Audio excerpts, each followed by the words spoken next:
Hey, thanks for your interest in the wall panel placer script.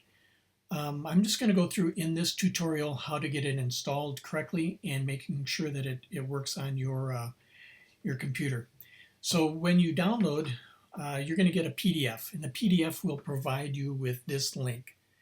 And so when you double click on it, it's going to take you to a Google Drive location. So within this Google Drive, you're going to ask to download it. So either hit this blue box there, or I think sometimes you'll see like a download area there. Once you download that, it's going to come back and say, wait a minute, this is too big. It's too big to scan for the viruses. Hit download anyway. Once you've done that, then you're going to end up getting it into your documents area is what I prefer.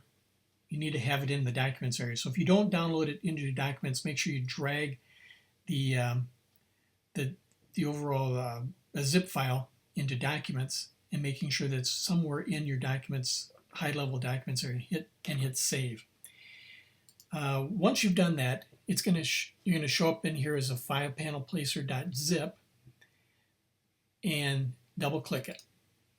And that will unpack that or unzip it, and you're going to end up with a new folder called five wall panel placer within your documents with all this information.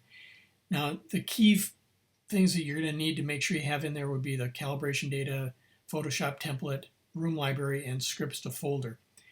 And then all the directions, you can read those at your leisure and some of the guides. But if you're using a Windows machine and it doesn't download into the correct location, you need to create a new folder called 5-Wall Panel Placer within Documents and drag all this information directly into this folder so you have it. If it's not within Documents, your high-level Documents folder, it will not work. It's going to search for template, can't find it, can't search for your calibration data, can't find it. So once you have that, the next step is we need to install and move the script into the correct location. And I found you can either double-click, which doesn't sometimes always give you the best results for you, but I find it's best to right-click on it, hit open. And when I hit open, it's going to come through and it may ask me for a couple things, but in this case it popped up. I can install it into all the versions I have Photoshop downloaded on my computer. And for my case, I have 2024 and 2023. Don't ask me why, but I haven't upgraded and I probably should. So if I click 2024, click on that and install, it will move that information there. So I have to put my password in. I probably have to put it in twice.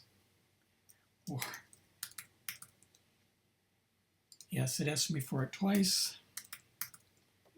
And what it's done now is it's moved that script into the correct location and I hit OK. The best thing that I need to do is if I have Photoshop open, I need to restart Photoshop. Make sure you quit, force quit, whatever you have to do, just make sure you quit Photoshop and then restart it or else it won't work. Now, if for some reason none of the installations work, either through the Windows or the Mac, the easiest way to do it is we're going to drag it in there ourselves.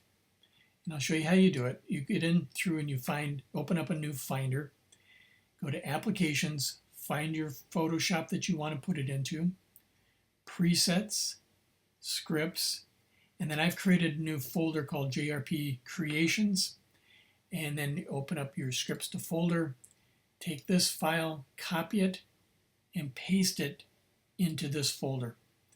And once it's there, again, all you have to do is just restart Photoshop and you're ready to go. That should take care of getting it installed. If you have problems, make sure again that your Documents has this folder with this information in the correct location and that your script is placed into the correct application scripts folder. And you should be good to go. And once you restart, you'll be ready to go. I'll give another tutorial next on how it operates, but I just wanted to do a quick one on how to get it installed.